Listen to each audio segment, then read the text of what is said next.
Creating an ePACT is a simple 3-step process. Step 1. Start your ePACT. Let's begin by creating a new ePACT. Click Create ePACT right here. Select a category for your ePACT. You can choose from existing categories or click Create New Category to add a custom one. For this demo, let's select Confidentiality Agreement. Next, enter a contract or ePACT name. This name helps you identify the ePACT later. You can also add a reference number. This is optional, but it helps keep your ePACTs organized. You can tag multiple ePACTs with the same reference number to group them together. You can also use this search icon to quickly select an existing reference number. Pick a start date. This is when the ePACT will become effective. If the contract has an expiration date, select one here. Leaving it blank means the contract will stay active indefinitely. Add any additional description here. This is for your reference only and won't appear in the contract itself. Once everything is filled out, click Submit. You'll now see a summary of your ePACT details. If you need to make any changes, click the Edit ePACT Details link here. That's it for Step 1. Let's move on to Step 2. Step 2. Add parties to your ePACT.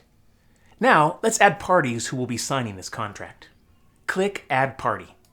If you're one of the parties signing the contract, select the radio button with your name or your company's name.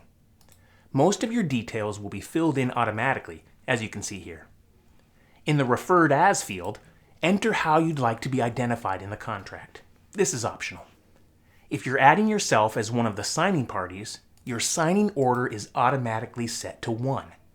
Once everything looks good, click on the Submit button. Okay, let's add another party. Click Add Party again. To quickly find someone you've added to other ePACTs before, use the directory lookup option. For a new contact, simply enter their email address. If they have an ePACT account, their details will auto-populate. If not, you'll need to manually fill in their information. Don't worry, they don't need an ePACT account to sign. If multiple parties will sign at the same time, give them the same signing order. Otherwise, the party with the lowest signing order must sign first. Click Submit again. You'll now see 2 parties added to the ePACT. You will also have an option to include a witness to this ePACT by clicking on the Add Witness button. Also, if a party needs a co-signer, use the Add Co-signer option next to that party. Repeat these steps for each party that needs to sign the contract. Once everything is added, you're ready to move on to the next step. Step 3. Add a document to your ePACT. Now let's attach a document to your ePACT.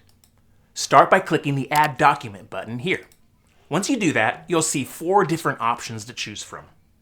To create a document from scratch, select the first option. If you already have a contract document in PDF or Word format, you can upload it directly using the Upload Document option.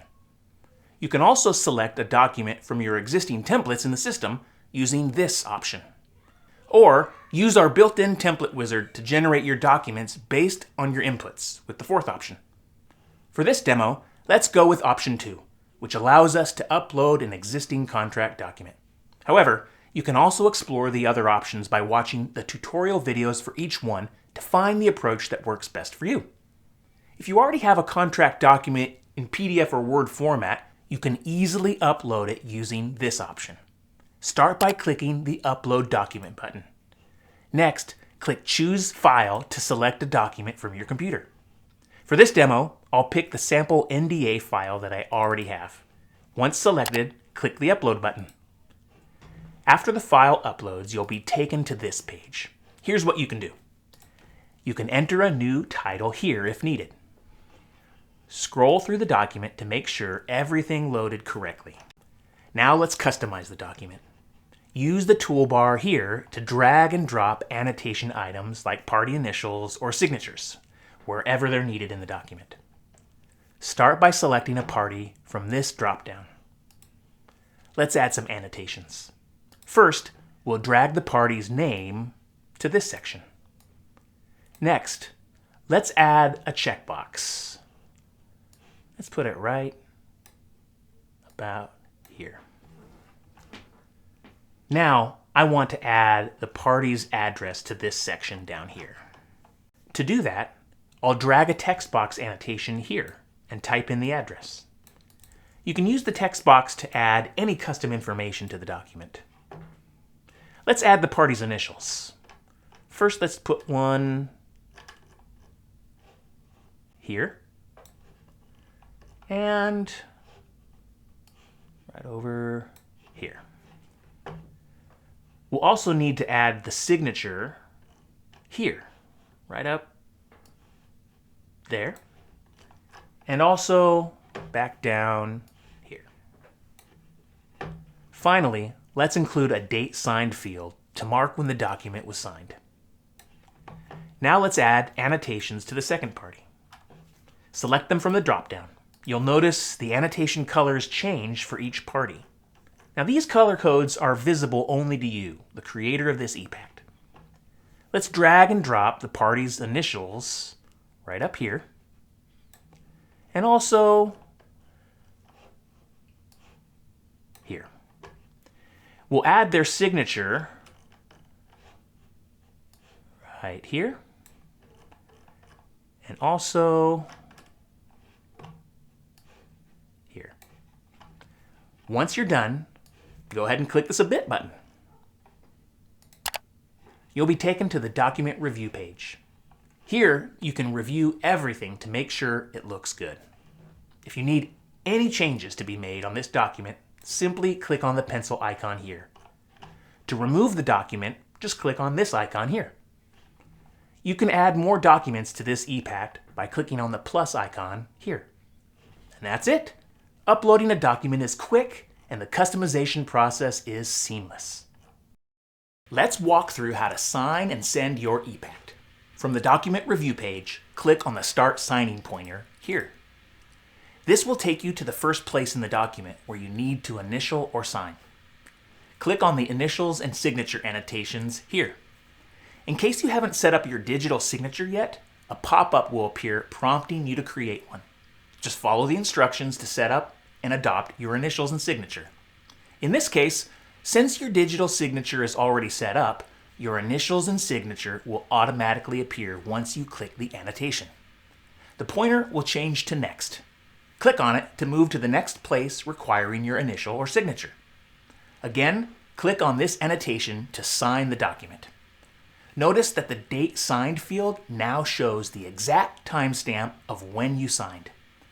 Click on Next to continue signing or initialing at all the required places. You'll eventually arrive at the Signature panel. This panel is a required section that every party needs to sign. Click on Sign this document. Your signature and timestamp will appear here. Look for the verified checkmark, which confirms that the system has validated the authenticity of your digital signature. If the pointer still shows Next, it indicates that there are additional documents in this ePACT that need your signature or initials. Click Next to continue to the next document, if applicable. If you plan to use this type of contract frequently, here's a tip. Click Save My Template to store it for future use. Once all required signatures are completed, the Ready to ePACT button will activate. Click on it. You'll be brought to the credit summary page, where you can review the credits needed to execute this contract. Only the creator of this ePACT is charged credits. Other parties sign free of charge. If you cancel the ePACT before it becomes active, or if it's declined by another party, the credits required for this ePACT will be refunded. However, note that service usage credits are non-refundable. Enter the security key displayed in the CAPTCHA field. Click on the Send ePACT button, and that's it. An email has now been sent to the next party in the signing order. The email includes a link for them to review and sign the contract. You'll receive an email notification once they've signed or added a comment. Congratulations! You have successfully signed and sent your ePACT. Thanks for watching, and we hope you enjoy using ePACT. See you in the next video.